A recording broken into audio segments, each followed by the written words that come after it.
Bouyei malamu na Sarah, application ya Afriland First Bank et sali na téléphone. Salela misolo na yo na tango nyonso lingi. Na Sarah Banking, ezande bank na chombo na yo. Tinda mbongo na yo na bokengeli nyonso ata ofandi na ndako. Consultez solde na yo, landela ba crédit na yo, sala ba virement bancaire, senga cheke na yo, tope tuna motuna pona kokoso ya lolenge nyonso. Elongo na Sarah Money, biso nyonso tokoti masolo ya bank na chombo na pete nyonso. Afriland First Bank a komiseli biso libenga na ye na téléphone. Ata oza na compte bancaire te, salela mbongo na yo na téléphone na yo na kimia nyonso. Na lisungi ya Sarah Money, okoki kotinda pe kozwa misolo, kosomba crédit na yo ya communication, kofuta mbongo ya biloko sombi, tembe sili. Kende na lombango ko télécharger application na yo Sarah ya Bank Afriland na Google Play to App Store. Pe kimambango na agence Afriland o ezwami pene sika ofandi po ba activele yo Sarah. Sarah, Bank na biso et longo na biso bipai binso. Afriland First Bank, the pack.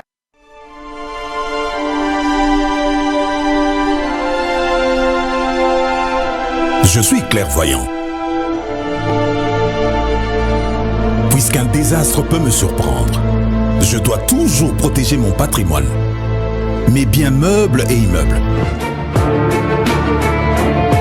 ma voiture, mon magasin, mon chantier, la scolarité de mes enfants.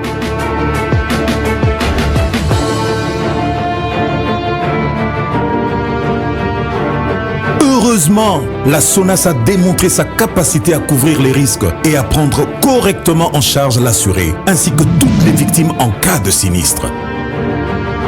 SONAS, symbole national des assurances. Société à Banamboka. SONAS, leader des assurances en République démocratique du... Très bien. Mbote na bino balandignon soya bosolo na politique officielle. Misa ya lingala eleki misa ya français na batubele. Pona misa ya lingala mwasi andunda zoyo ka receveur chauffeur moloni bilanga journaliste biso nyonso to wana nzela tozolanda bosolo la politique. Bozolanda biso na Kampala bien sûr, bozana Ruchuru na Masisi na Bondo na pesi bino mbote bandeko ya Bondo et pas ya pasteur Somada na pesi bino mbote na lingi bino mingi, bozana Bujumbura na Malawi, bozana Buta, bozolanda biso na Bazuele dans l'ensemble na pesi bino mbote, bozana prison centrale ya Makala, bozolanda biso na Kisangani. Na pesi bino mbote, merci mingi pour la confiance na fidélité au bozole mbate ko tatola vis-à-vis ya biso mosalo tozali kosa. Mote manangeza na pasi pambate tobungisi ya biso moninga tete Kabwe oyo azalaki moko ya ba conseiller chef de l'état en matière de sécurité auti ko kufa uta mokolo ya lobby nzoto na ye ezali na Afrique du Sud bakolo ba ezali kambo ya COVID-19 yango to kosenga na bato ba mi batela et sengeli vraiment bo mi batela soki bo mi batelité et kozala malamu mingi te nazalaki modèle pour na bino bomo mesano ngai moko nakendaki sur place pour na kokamata mangwele na kenga moko jwa vaccin pour tena mi batela nazui vaccin. Je pense que deuxième dose na kozongo d'ici le mois d'août na kosenga na bino pe boko akosala yango soki bomoni kezali possible pour na bino ponga nazomona lolenge mso ya komi batela zate soki kaka tozui vaccin te. Pona komona ba masque oyo na ndenge tozana motuma ngungi ya biso ba kinois et ko sa biso pasi lobby transport ezalaki très difficile ata ko gentini aye ko longola siko ba benga ngo ba mesure impopulaire ozu ba mesure moko na ebite na nko ezalaki thermomètre osali yango na tina nini yo za gentini ngobilo za gouverneur à ville oza kulutu na ngai na lingi yo mingi oyebi yango pe ko eleki no motema yo kasi kulutu tango yo ozu makambwana otunaki nani bosalaki yango ndenge nini tolobake yo pe bakosaki yo ebaki pété. Comment vous êtes arrivé à prendre une telle décision dans une ville où tozana un nombre d'habitants exagéré à plus de 15 millions d'habitants? Kinshasa mususu batongi yango te, tozana problème à banzela, tozana problème à bus, mais vous avez pris quand même, vous avez osé à prendre cette décision et comme conséquence, le chef de l'État a été insulté le long de la journée par les mécontents. Bato ba monaki ke baza ba victime, batamboli makolo des trajets exagérés, bato na ba lobby en tout cas on ne pouvait pas supporter, ils ont entonné des chansons, misusu ba fingi na mokonzi ya mboka, yende a fingi sami or ke bino bato kozwa ki décision.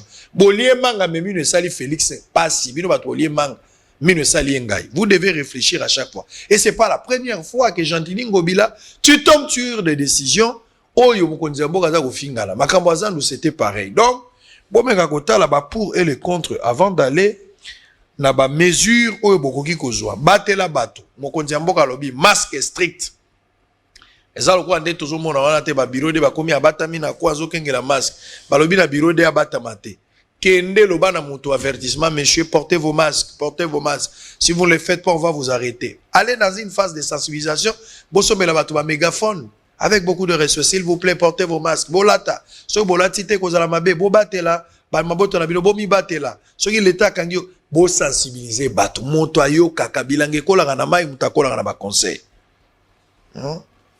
bino sensibilisation ezate on n'a que des sanctions et des sanctions. Je vais vous lire des informations du jour. Je suis en train de présenter cette émission avec mon ami qui est là pour m'encourager. Il s'agit bien de Patrice Moubiaï, Colonna Bolingo. Goma, tête à tête, Tshisekedi Kagame, cet après-midi. RDC Miba, l'État congolais débloque 1 million de dollars, bien sûr, sur sa créance pour la paye des salariés. Fizi, 5 morts dans un naufrage sur le lac Tanganyika à Nganja. Ituri, des inconnus armés incendient les bureaux de la PNC à Biakato. Kinshasa, sur instruction de Tshisekedi, le gouvernement accorde une enveloppe mensuelle de 2,7 millions de dollars à la ville pour l'assainissement. Bozoyoka. Donc, Jantini Ngobila, Bozuli Susumbo, le gouvernement a instruit 2,7 millions de dollars, monsieur le gouverneur, pour assainir la capitale. Si vous avez les députés Mouindo Kaseko demandent à Félix Tshisekedi de renvoyer la loi sur la CENI au Parlement pour des réformes consensuelles en vue des élections apaisées. Construction d'un nouveau palais de justice. Le gouvernement Sama promet son accompagnement. Manifestation pour la dépolitisation de la CENI. Des militants libérés après paiement de caution à la police. Une déclaration de l'Amouka, RDC, loi sur la CENI. La jeunesse de l'Amouka encourage la position de l'ECC et l'appel à ne pas participer au processus de désignation de son président dans les contextes actuels. Violence à l'est de la République démocratique du Congo. Denis Mukwege et Patrick Mouyaya, favorables à une justice transitionnelle. Les territoires de Congolo-Tanganyika enregistrent un afflux de déplacés en provenance du Maniema suite à la détérioration du climat sécuritaire à Kabambare. Affaire 500 jeeps aux députés. Loucha dénonce les pratiques mafieuses de corruption d'achat de conscience et appelle à revendre publiquement ces véhicules. Dernière information, RDC Ituri, près de 10 000 personnes fouillant les violences à Boga et à Tchabi sont arrivées à Bunia.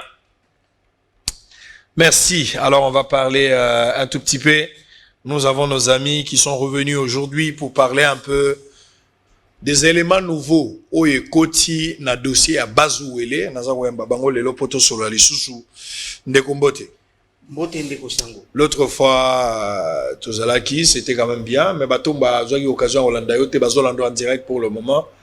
Okoyko s'est présenté parce que il ne nous est pas interdit de nous présenter à chaque fois. Ceux qui ont l'occasion de se présenter.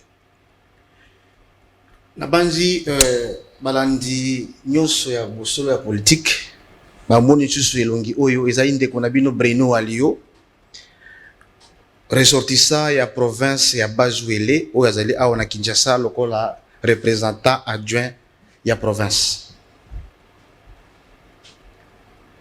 et nabanzi tozaki la fois passée awa na plateau toyaki kopesa yano par rapport na accusation ya oyo bandeko basalaki. Très bien. Awa ndeko Brino, ndeko yo poko se présenter. Merci beaucoup ndeko Sango. Nga kombo na ngai monsieur José Lassida, nazali coordonnateur ya bureau ya représentation, donc naza titulaire ya monsieur Brino oyo tozo kamba province, toujours représenté province à Bazouele, la ville à Kinshasa. Nazali originaire de la province à Bazouele, précisément dans le territoire ya Bondo, oyo Bazako Landabiso Kunanyonso, Bazako Landabiso na Monga et Painangai, bazolanda biso na Baye, bazolanda biso na Bili, Bazouele Mobimba. Donc toye awa pour un élément nouveau. Pour un élément nouveau. Très bien, merci beaucoup Ndeko José Ndeko Brino. Mais le constat fait directement Binomi Balé. L'autre fois, vous avez qui a quand même boité. Les lois na moniere, il est pas comme na moniere. Vous avez bataillé des pêches, vous avez bataillé des pêches. Naza combattant. Il y a IDPS. Naza combattant, il y a IDPS. Naza cadre, il y a fédération, il y a Bazouele. Nazali secrétaire, il y a bureau. En fait, tout s'organisant na fédéral Nabiso. Madame Rite, que je salue en passant, Badouli, a organisé bureau, Naza secrétaire. Très bien. Naza membre IDPS et puis moi na Liban, moi na limité à Tongo. Très bien. Ndeko Brino, mais malgré yo par exemple IDPS, ou bien yo la tira pour la stemai. Bon, c'était maïté. Moi, na linga style à Tshisekedi depuis Kala. Tshisekedi le père. Il y a une influence. Donc, on a façon de politique nango. Et aussi son fils aussi. Au exemple, mon congé sur le président de la République. Il y a influencé un peu dans les locaux. Ils ont besoin de signer sagesse à Boya. Ça dit, oui, bah, tu as un latin pour l'influence. Non, l'influence. Influence. Ndeko José, son lobby nangai qui osa combattant. Gouverneur au Bosala na Mosala, comme on a Valater Senga. Valater Azamuto IDPS. Neni niyo muta IDPS combattant au Sangana Mutaza Muta FCC Akal. Ah bon, en fait, pour question posée à Malamu, d'autant plus que Valater Senga Paisayo, Aza Moko Yaba gouverneur, Oyo, Ba Ozaki, Natango Libala Yakala, Ezalaki. Valater Senga azali le rare ya ba gouverneur oyo a décidé qui sans que aloba non est-ce que bako juger nga ndenge nini bako beta ngai mbasu bako déranger nga te aligna biso aligna o na fédéral ya biso ya IDPS ya Bazouele madame Rite Badouli aza ministre provincial oyo azako simba ba portefeuille moko importante même na ministre mutazo sala office ya ministre de l'intérieur ye mokonzi ya IDPS oyo azo représenter IDPS na kati ya Bazouele ce qui revient à dire que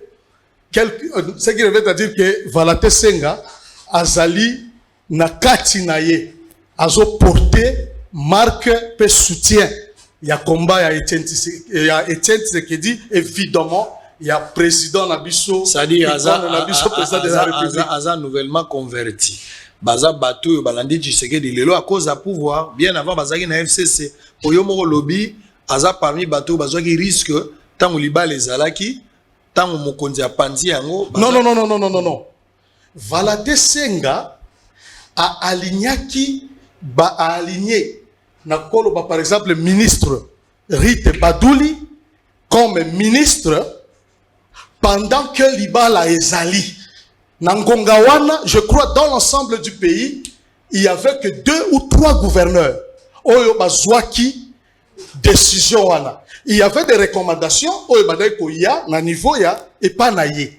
Comme mon président A.I. Nabiso, président, vice-président, il y a Assemblée nationale, Jean-Marc Kabound, que je salue en passant, a recommandé qui Batou et Paï, il y a quelques gouverneurs. Gouverneur Oyo, à Landaki, à Talaki, ni à gauche, ni à droite. Bakolobanini, Bakasiki Bakolobanini, Ekouta Wapi, c'est lui. Là, il n'y avait pas encore. Et Ebanaki Teke, Liba de Kobeba, Natongo. Très bien. Voilà. Démembrement et salami makaboli ba province tozalaki na 11 tokomi na 26 nalingi awa na yeba ndenge nini bino bo jija démembrement il y avait nécessité à kosala démembrement ou bien salama la précipitation sur le salama avec beaucoup de nécessité ndenge okoki koloba ou bien ezalaki na précipitation tolobela na ka oyo et salami avec raison lelo ba province va bénéficier d'un monde sur le plan de développement. Est-ce que ça a apporté quelque chose, des démembrements, ou bien et affaiblir, bah, quoi, moussous, ou bah, bandé pour vivre, tant que province et zala qui moko, mais tant que bakaboli yango, est-ce qu'il y a eu des conséquences? Par exemple, le bazou, tout le bélanon na kaya. Ndeko yo zala malobe, puis il y a aussi ça la question. Ndeko, c'est l'analyse d'Angaï, on devrait plutôt aller progressivement. Il ne faudrait pas qu'aucun mbalamo qu'on avait ici province. Vu mboka izra ba difficulté et belé, au Italie makoki mbongo, parce que chaque province wana ils ont une institution au niveau provincial et ils ont un budget consistant pour un bon fonctionnement de l'institution wana. Et vu les oyo au niveau du gouvernement central basé na kokoso et imaginez maintenant niveau provincial aux alandini parce que yo moko moni rétrocession de qui na ba province tant ils ala qui 11 provinces les loyo et qui ne ici souté tant il commis 26 et commis na kokoso le gouvernement central ils ont reconnaître que non il y a un problème mais ba frère fonctionnement ils ont qui na difficulté et yango moni ba province est belé oyo ils ont enclavé la province na biso ya Bazou et les deuxième province le plus pauvre enclavé après Tchoapa et ils ont la difficulté makasi ya ko décoller parce que kuna tous un problème ya balabala kuna kureza la kate mai na parlons pas donc mboka penza na kate na pas c'est-à-dire ils ont province oyo ils ont ya ko créer donc tout doit être créé alors ce n'est pas facile. Est-ce que tu penses, tu partages l'avis?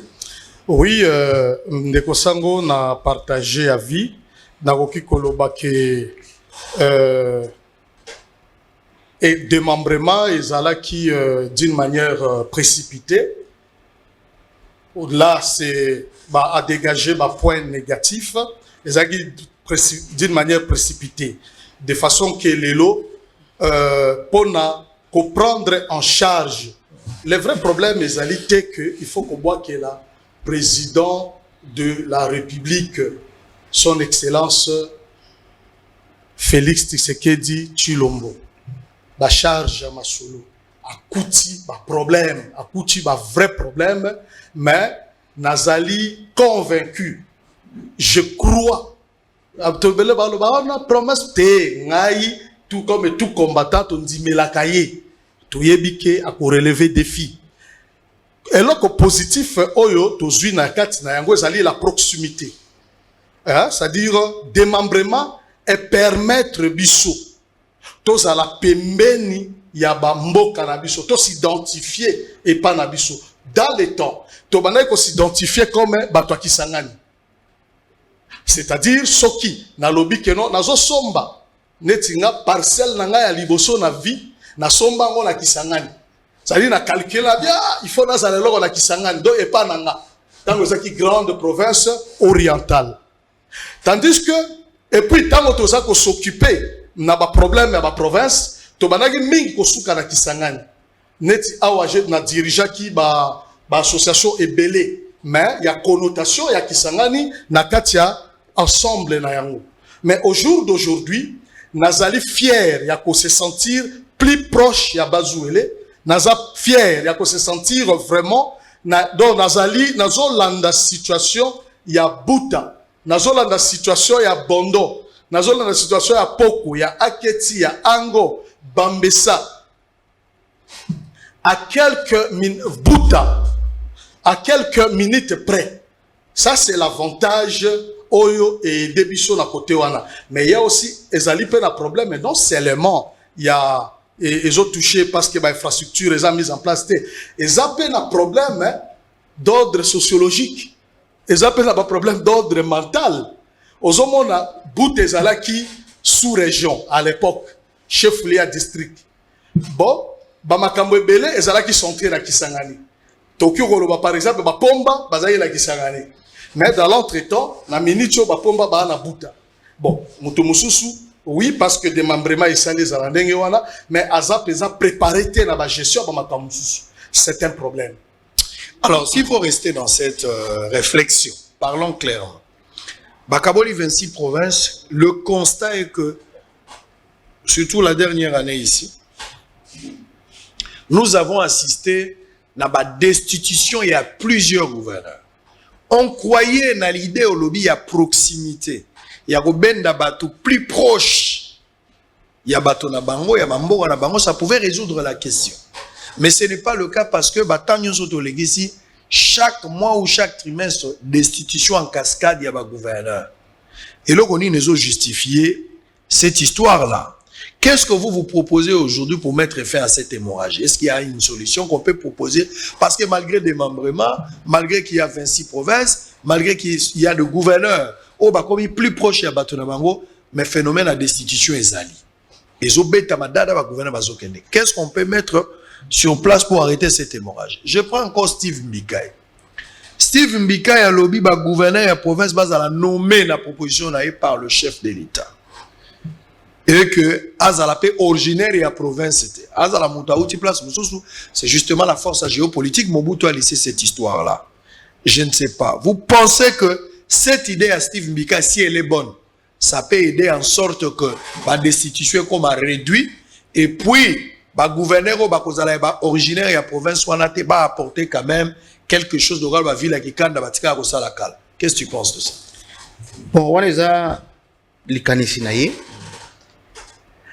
Ngai soki na lingina sa la proposition na koloba plutôt ba gouverneur bazala élu par le peuple. Parce que les lots neti na province ya biso ya Bazouele ba oti ko porter sous motion contre Toloba. Oui. Gouverneur. Pourquoi? Parce que bango bazui province loko la restaurant. Hein? Donc ba koti pour na la. Donc so ba vandi pia ke sali bango ba ye aye osenga yo opesite akuti buningo moni kuna azoli aye moko. On dirait mbongo ya province ils ont ba politicien bali yaka bakabolaka so mbo ekoti bakabolaka soki eza pona musala so landi yango ebele bete okota na profondeur ko yolanda ebele ba politicien wana ba monsieur kote bande ko ba gouverneur ba chef na bango ya province de province ezaka mingi pona ba intérêt égoïste neti kati ya bikolo ba bikeno mbongo ya bango ezo ya te gouverneur soki projet moko yé lokola fa passer na Bazouele ya Covid. Ils ont réclamé que Bakaboulambo a Covid pardé. Tant gouverneur a boudé, il y a comme un problème. Ils ont créé des rubriques, des mensonges. Pour Bakoy, c'est gouverneur. Et maintenant, Bango va viser, il va dire, à chaque fois, tant que ça, tu es gouverneur, l'élection est à 14 jours en bon. On se comprend. Toujours en bon. Donc, il n'y a pas de Bango comment marcher. Alors, moi, Nakolinga Mingi, gouverneur basala élu par le peuple, basala mandat. Mais base à la contrôler par le président de la République, hein, et qu'on a tomba makasi mingi. Très bien. Qu'est-ce que tu penses? Nako bandela esika lobby. Nga personnellement, na zo soutenir idée à Steve Mbikai. Et zali ba institution moko budgétivore. L'État est dépensé pour ne rien récolter. Ensemble, il y a pays, n'a évité. Mais je doute. Chez moi, dans le Bazouele, le député Bazali prêt de qualifier. Les gouverneurs étaient compétents. Les gouverneurs et ceci. Bazali na makasi wana ya kotanga ya kotiola gouverneur. Même ataba oyo na cursus bakomelie na cheville. Eza mawa. Bango moko edit ya pamba edit. Ezate. Bosana pona. Edit.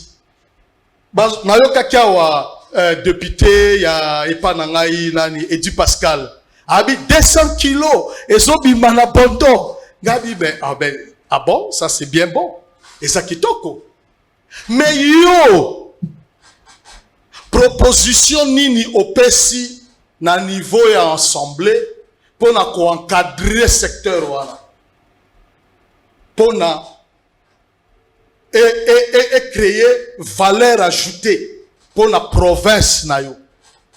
Et l'autre côté, ce qui au côté na profondeur, les sous. Okoya kokuta style ezali motion, style contrôle. Oui, tu as vu que c'est reconnu par la loi, donc contrôle. Investiguer.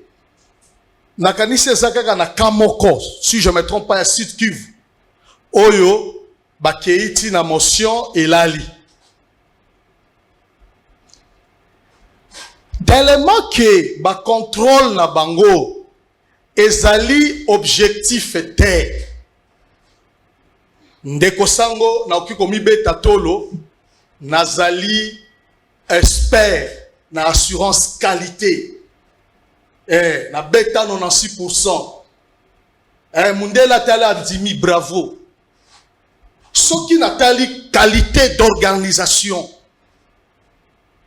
Non, il n'y a pas de qualité dans ce qui amateurisme ça est belé. Mes excuses du Nalingina n'a insulté la député provinciaux. Mais amateurisme ezali et belé na place il y a rationalité.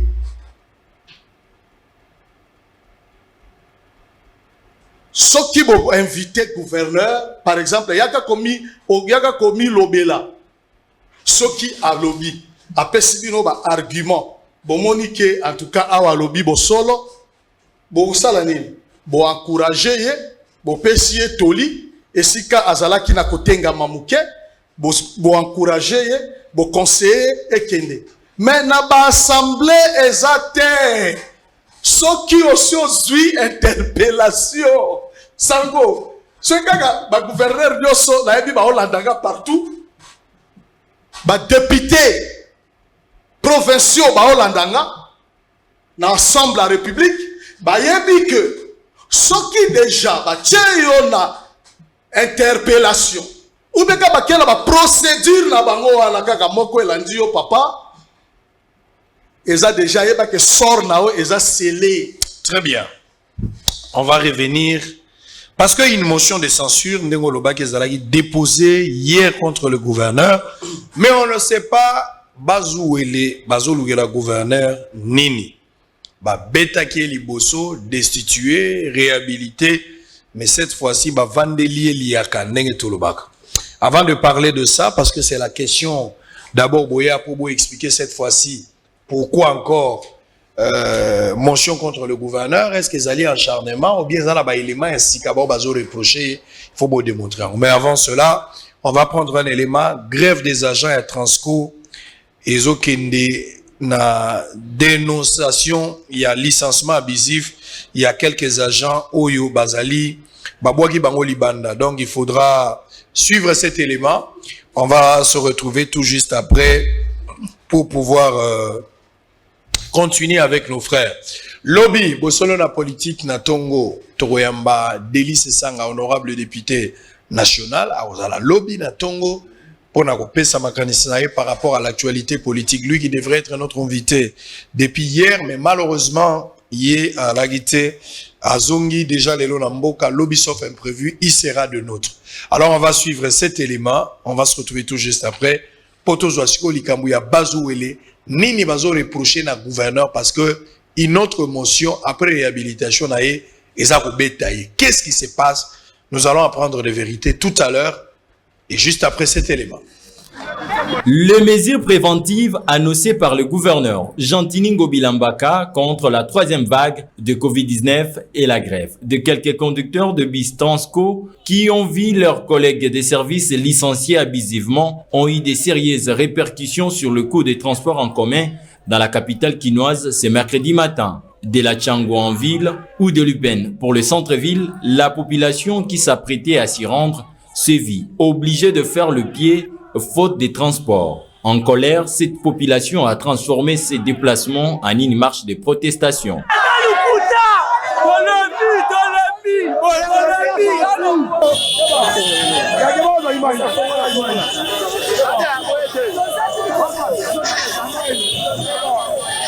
La hausse des prix décriée par la population suite à ces mesures de prévention était aggravée suite à la grève de certains conducteurs de bus Transco. C'est ainsi que ces agents dénoncent du fait qu'ils aient réclamé l'amélioration de leurs conditions socio-professionnelles, qu'ils soient à ces jours objet des arrestations. C'est pourquoi ils appellent le chef de l'État à s'impliquer dans ces dossiers pour qu'une solution définitive soit trouvée. Grève à liboso ya Transco to salara awa, ba finança biso bambongo, poto tia lelo azala DG.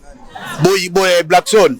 Na ministre oyo Blackson a komi na ba parti ya ba groupe ya batu oyo bazoya po bakangaka batu na lukuta bakenda koyebisa ye ba révocation zo bima eza mal placé batu ya lisu na lisu balandi batie ba commentaire na pesa $100 po batikanga la société na boy ko pesa $100 ba pesa na révocation po ne gratuité na bis makambo zo leka na kata société oyo Transco makambo ya minene ya makasi o président azoyoka ngo to azoyoka ngo te nazoyeba te ezali nini nayebi te po todekare badroit na biso toza na nyongo 7 mois impayé alongoli biso 15 personnes na minute na Transco 15 personnes balongoli biso na état profil oyo donc makambo ya kobeba na Transco makambo ya kobeba en tout cas makambo oyo esukaka boye te nde bozwa biso ba image oyo essuka boye te pardon bon même la biso ti est pas président de la République toi vraiment chauffeur à Transco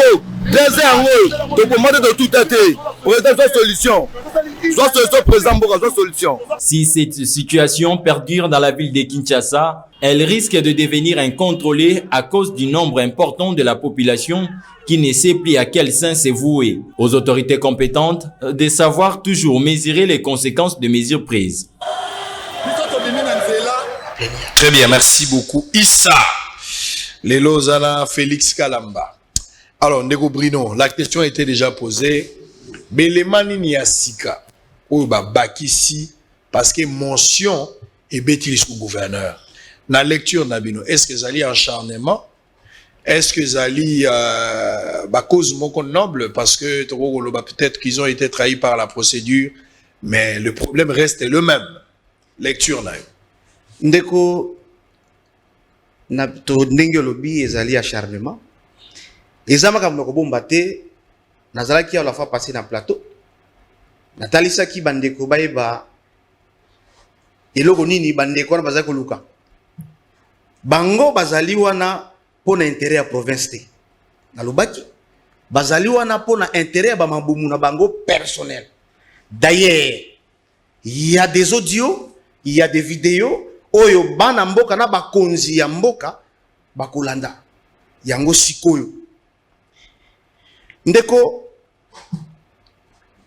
bazalaki invité awa mokonzi ministre ya intérieur abengaki 3 membres ya bureau pour trouver solution par rapport na problème ezoleka na kati ya province ya Bazuele abengi bango bae awa lokola bazalaki déjà na kati na schéma na bango na yebisa bandeko ke bato wana bazali soutenir bato ali banda il veut vendre la province pour un intérêt égoïste na un sujet angolais. Un sujet angolais wana nde alimataka bango na mbongo na complicité na sénateur ya Bazuele y compris na quelques députés. Bazana kati na schéma na bango wana ya kobuka lokuta ya kokosa na kombo na gouverneur tala ndenge ye azaki malade monsieur ekomi ba réhabilité ye il fallait des processus poisonga mais kozonga bote il fallait pas m'appeler libanda pour qu'il y ait pour la problème ali passo babino lokola ba zongisi na kiti ya ngwende na ye bango bakotika ete soki anyatika ka makolo il faut ko isaïe. Donc pourquoi? Parce que baza déjà ba proposer bango ba mbongo balobi soki bo waki si gouverneur Senga Valentin to ko tongela bino ndako chaque député ndako na centre na ye na mbongo nde bango ba jire kaka. Voilà, c'est l'homme information na yo. C'est l'information qui est correcte et vérifiable. Yondo zo confirmer. Ngai nazo confirmer ngo ezali très vrai. Très très vrai. D'ailleurs boko kasikoyo bandeko bozolanda nga boko yoka représentant, donc présidente il y a assemblée provinciale à ça la plikopa pour na kokoisa gouverneur.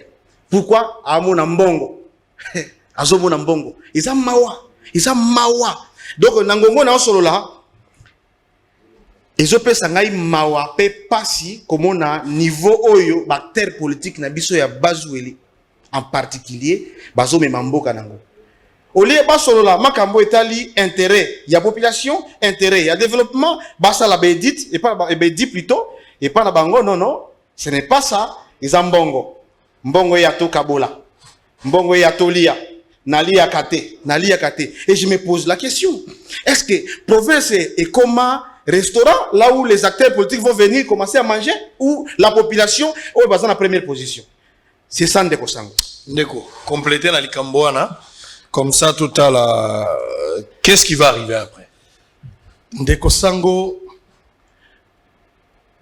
opposer une question acharnement oui complot oui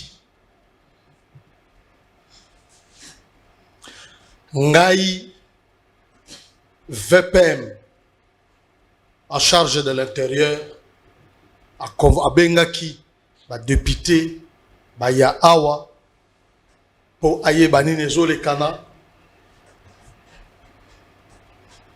à exhorter bango vers la paix pour chef de l'État à tenir la paix à tenir la stabilité ya ba institution alobaki yango la 7e conférence du gouverneur alobaki yango tango ayambaki ba députés nationaux na ebandeli ya union sacrée na OIA le chef de l'État a betaki c'était sur des motions oh ils ont suffire kaka oui ou non et le gouverneur part Ndeko Sango ngai nasalaki médiation nasalaki natamboli awa na kei ngai na moni ba député na tuni bango nini tozowela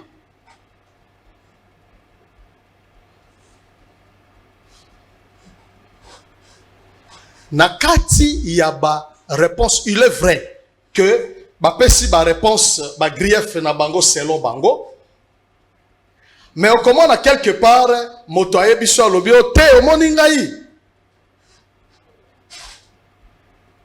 naza na habitude de citer batute alobi non ngai gouverneur alakaka ngai carré minier na côté à Bondo apesa te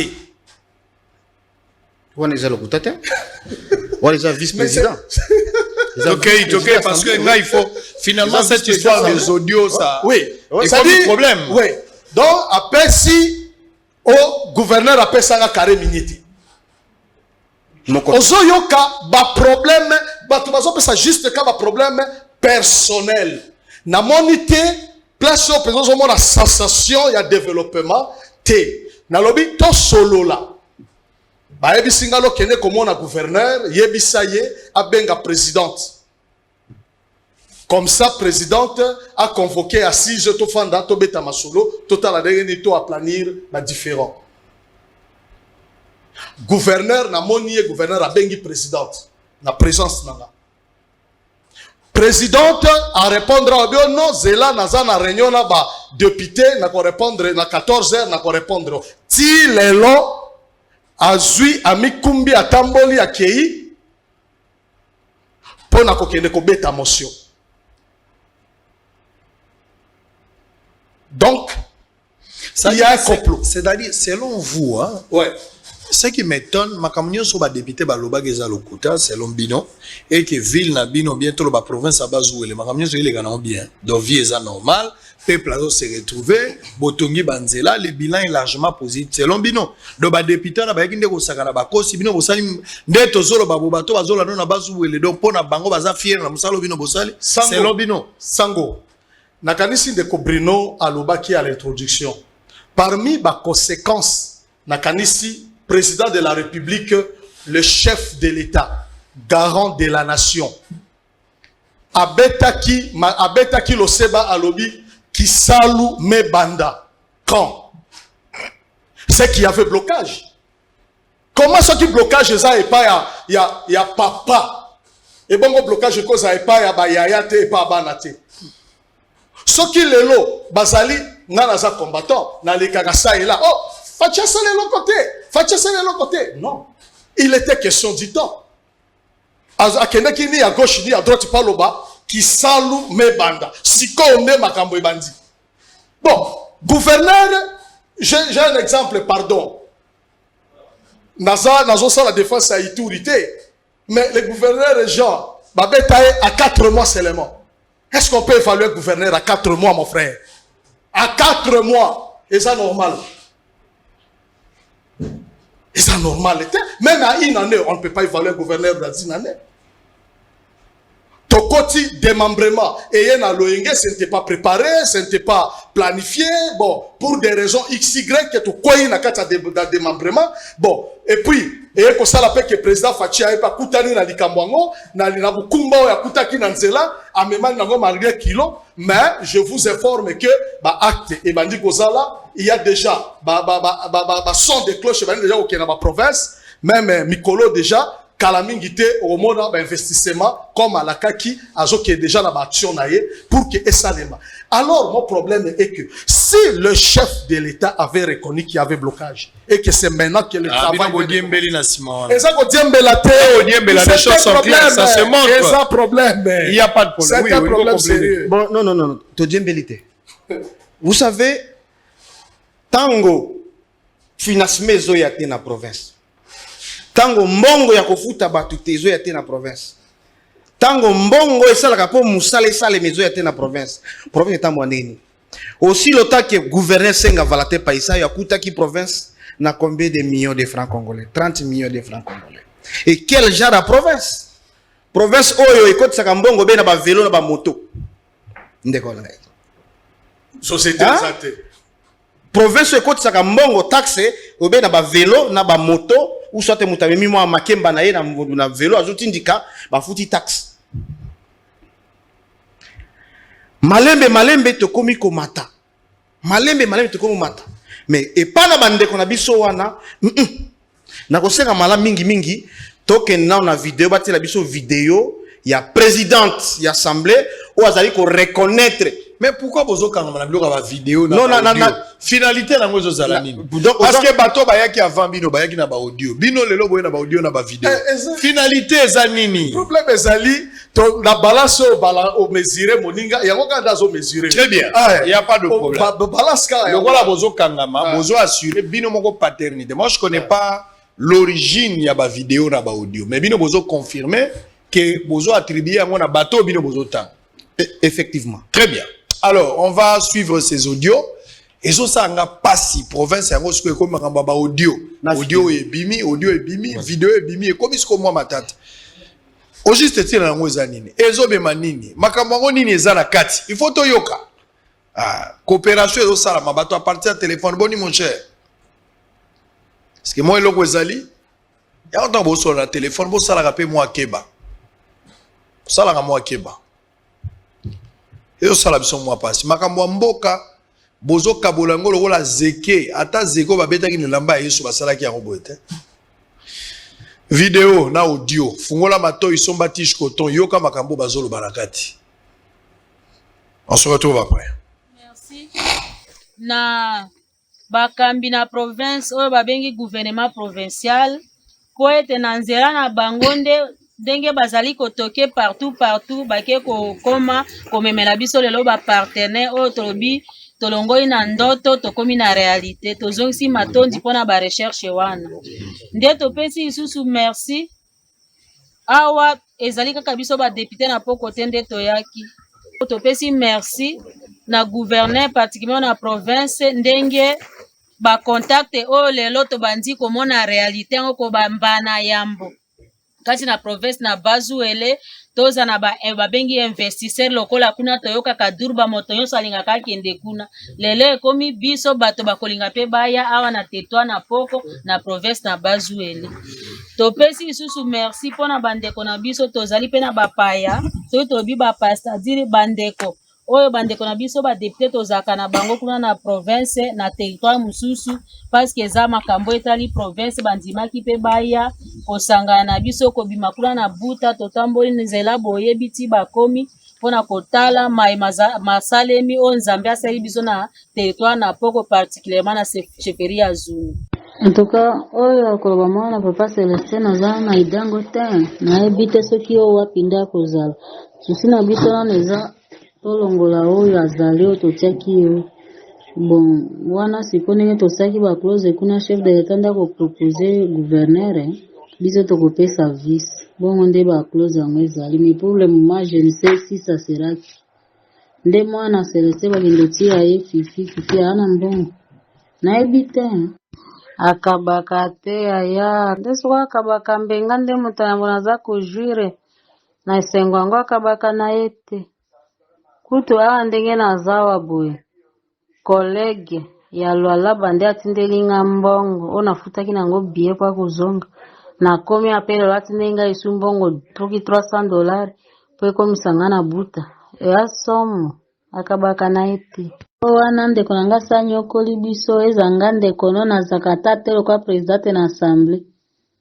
eloko te apesa badepute mbongo te asala eloko te mbongo na province kaka ona ye nde nomoni nga nazongi mbango samedi tobete motion tolongola ye makambo tu tosi tokoclire yango chef de l'etat nde akopropose gouverneur biso tokopesa vice nga nde nalobeli comme presidente na assemblée. Très bien. Audio wana tolandi eza ya nani? Ndeko Sago. Oyebi eza eloko moko. Parce que na senti qu'il y a contradiction entre vidéo na audio. Ouais. Eza mutu moko to eza batu dibio. Te, mutu moko. Présidente assemblée provinciale à Bazouele. Madame Edako. Ye wana za na vidéo. Ye wana la kisanga vidéo wana ni. Ye wana za na vidéo, ye wana za kopesa ba azako féliciter ba effort ya gouverneur de la province yewana azako féliciter effort ya gouvernement provincial et puis kaka yewana a planifié a lobby ya Kembangu pona kokende kobeta gouverneur à province motion Naoki Mawa présidente ya assemblée provinciale ya Bazouele numéro 1 oyo azo représenter biso bana Bazouele na sengi na mutu nyonso ya Bazouele tozana ba sentiment na biso totiango pembeni eza soni yo bapesi yo ensemble 3 gouverneur à province atie ba document yango yo ba preuve 18 millions de francs congolais presque $9,000 pour 3 personnes va se déplacer à Kinshasa. Ba foutelier, billet, VIP, first class, yaron aye. Ah, Mama Dako. Comment kokobeta matolo na Lualaba? Quelle honte! Okobeta matolo moninga na wa Lualaba. Ba document de conviction, papa. Ba document de conviction. Et là, pesinga ezo pesanga i passe. Hein? Présidente abeti matolo et puis na kati ya maloba landa analyser conversation na ye et ça ko s'accentuer sur mbongo. Donc candidat oyo akoya gouverneur lobby soki babeti valate senga évidemment soki coura quoi ici et soka ko isaye na yebite nga na yebi que chef de l'état garant de la nation garant des institutions abeta ki sete pour na ba motion ya oyo ba motion tapestive oyo ça ba tendance ya likopa ya se antungu bofandi boenzale betibino lokola toyebi ke bon na débit to bandaki masolo ya ba députation ya sénatorial et là on est énerva qui président république et sénat et kota no kité mais betaka tango ngala za candidat sénateur et sali te que non azolo bandengo na poto fota qui était na olo bango pona mwana mboka na mwana bazuele na mwana bazuele et ça la muto azali plus bazuele te ke ngai que non ngade nazali na seconde zone T ezali patrimoine na biso. Très bien. Alors, nous sommes arrivés à la fin, hein, pratiquement à la fin. Lui va prendre parole, mais c'est grave, c'est gravissime ce qu'il faut. Dans mon état de besoin, oyo bato ba présenter qui pour ba déplacer, ba yana kisasa. État de besoin. Et puis dans mon awapé décharge. Ah, voilà.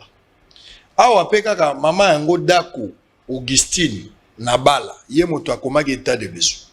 Yé moko pe kaka ne andimi abi je reconnais avoir reçu une somme donc mbongo zwaki. Sango lobi azwaki oui, mukanda yango.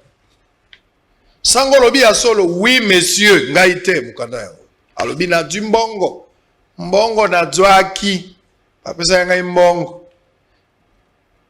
Bapesi mbongo yango a compte ya transport, aller, logement et ration des 3 membres. Azwaki a compte. Invité à Kinshasa et pas à VPM. Et ça la bouta les 30, azwaki mbongo wana na bouta les 30 mai 2021. Et ça ki ndambo ya mbongo, azwaki mobimba te. Aya jipe mususu ce soir. Ba mokanda ba mbongo ezali na ba téléphone pe ezali. Ah pe na moni. Déjà je musu pesa na sikuna pe azwaki yango. Ah na moni je reconnais avoir reçu une somme comme subside de mois de mars. Augustine Dako président ensemble. Bon maman, gouverneur Angoli Ngakaba, Mikaba, oh, c'est Sounine. Gouverneur Amikaba, Akabakate Nini. Mbongo Angoyo, yo Lingakaba Sounine. Kababo moto, Akabelobo Moinaye, Atika na Yesu, Tiapesa yo na ebite. Hein, maman? Il faut y avoir bisanga la kisasa na iba gouverneur faut Kabelo Nini. Yo la gouverneur boza na lien Nini. Moi, Sinda Koloba na mobile na yeke, mobile na Ngakabakate. Gouverneur Aza, mobile note, à ce que je sache. Bozaka kanalier moko professionnel. Mais pour na voyage, na moni ba preuve so keza ya solo, na moni awa so keza ya solo, na mikado bango ba pesinga etali sami clair ke yo zwaki mbongo. Bongo yo koloba su gouverneur akabagate. Gouverneur ngwa ko ndenge nini. Ape so motema na ye kamata motema nanga. Nyonso pona yo. Ape so motema. Gouverneur ngwa akabagate to bete ko bembodi. Lukwa kasangwa lubaka to bete mbodi akwe. Nzambe na ngai politicien. Ah! Nzambe sunganga na koyate. Sunganga na kota politique te nzambe. Batela kondima na ngai longola musika ba politicien. Na boyi kokoma moto alokuta. Nazo mi lobela makambo mosusu aloke na ko bika makambo mosusu. Ba vrai pharisien zande ba politicien, ba pharisien. Mo falisa onde ba politicien. Ndambo ya moke bako sambela pe bazala bosolo mais une grande partie ba pharisien batabilongi mibali ebela ba politicien ba komona nzambe te soki ba bongo limité mala bango te ba komona nzambe te video ya liboso yokumisi ya audios oyo balobi soki eza yo kaka ndenge na yoki apo mongongo soki eka lokola yo mais soki eza yo ndenge bango baye nango na kokamo yepe gouverneur wana akabaka te akabelo nini moto akolingoto kwa nzambe silisa nous sommes arrivés à la fin ndeko nanga na kosilisa nano boete il faut lobelo komoko nazo soulever point moko très capital mokonzi ya mboka son excellence Félix Tshisekedi Benke ya Fachi aza moninga na bangote comment bakoki kozwa président de la république bako tu sais na kati na COP oh non te yokali déjà na président de la république ya kopesa biso candidat gouverneur biso to pesi adjoint c'est grave VP mazolo na ngai premier ministre azolo na ngai chef de gouvernement on doit prendre des dispositions sérieuses par rapport na ba acte ya boye qui touche à la personnalité ya mokonzi ya mboka et pas na biso ba afriki to baka mokonzi aza mutu basaka na été baki ko salir comme na président na kati na G miyibi na bangote G abo soto boete ezali ko pesa passe kolandana na mwasi mama lokola ye il faut azala modèle d'ailleurs les opesa ngai passe il passe originaire na territoire na ngai asali soni pour na province asali soni pour na territoire na ngai ya poko biloko ya boye nde mokonzi azali koboya biloko ya boye ya trafic d'influence là vous faites de vos histoires na kati ya kukuchu bozwi kombo na président de la République comme tambusango bazwele bobimba président de la République habito ko isa senga tuza ko yenda opesa biso gouverneur biso opesa adjoint sango. Très bien. Nayoki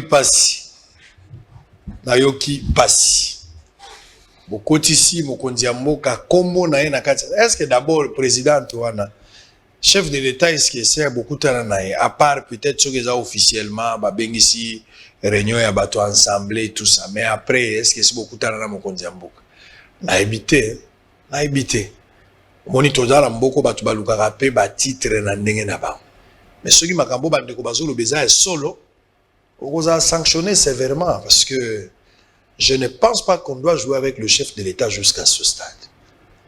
Mokonzi ya mboka na ko benga yo à travers ministre ya intérieur bolande la situation ya buta situation ya bazu ele mobimba ngai moko nazo s'imprégner na situation na ko kota sikoyo pote na tiana no mbano mokonzi ya mboka landela à travers ba service na ye pote baye ba promesse ba katara lu likambo na mokuse parce que ba audio ekomi ebele et ko créer soulèvement pour rien.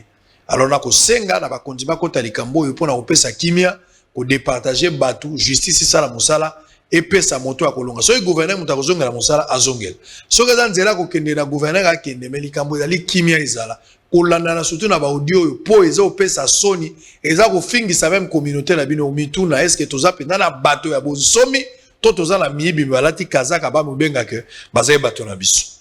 On a fini pour ce soir mais avec beaucoup de peine na pasi na motema tango na yoki makambo surtout que bazo koloba makambo na kombo ya population ba discussion nous bozo sala population azaka na pasi akonyo kwama azui lifuta te nzela malamu ezalité ma ezalité ne sika te bo se concentrer mingi pona bolamu nae mais botikali na ba intérêt égoïste na moyena embezata boso le sile.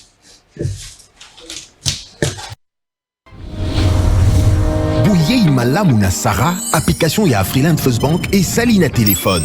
Salela misolo na yo na tango nyonso lingi. Na Sarah Banking, ezande bank na chombo na yo. Tinda mbongo na yo na bokengeli nyonso ata ofandi na ndako. Consultez solde na yo, landela ba crédit na yo, sala ba virement bancaire, senga cheke na yo, topé tuna motuna pona kokoso ya lolenge nyonso. Elongo na Sarah Money, biso nyonso tokoti masolo ya bank na chombo na pete nyonso. Afriland First Bank a komiseli biso li benga na ye na téléphone. Ata oza na compte bancaire te, salela mbongo na yo na téléphone na yo na kimia nyonso. Na lisungi ya Sarah Money, okoki kotinda pe kozwa misolo, kosomba crédit na yo ya communication, kofuta mbongo ya biloko sombi, tembe sili. Kende na lombango ko télécharger application na yo Sarah ya Bank Afriland na Google Play to App Store pe kimambango na agence Afriland o ezwami pene sika ofandi po ba activele yo Sarah. Sarah, bank na biso et longo na biso bipai binso. Afriland First Bank, the pack.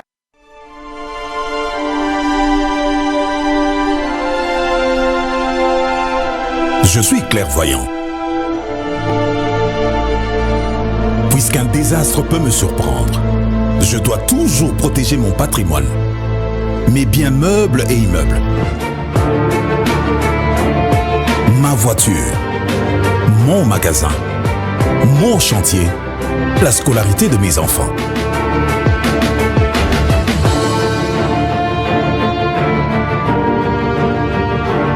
Heureusement, la SONAS a démontré sa capacité à couvrir les risques et à prendre correctement en charge l'assuré, ainsi que toutes les victimes en cas de sinistre. SONAS, symbole national des assurances. Société à Banamboka. SONAS, leader des assurances en République démocratique du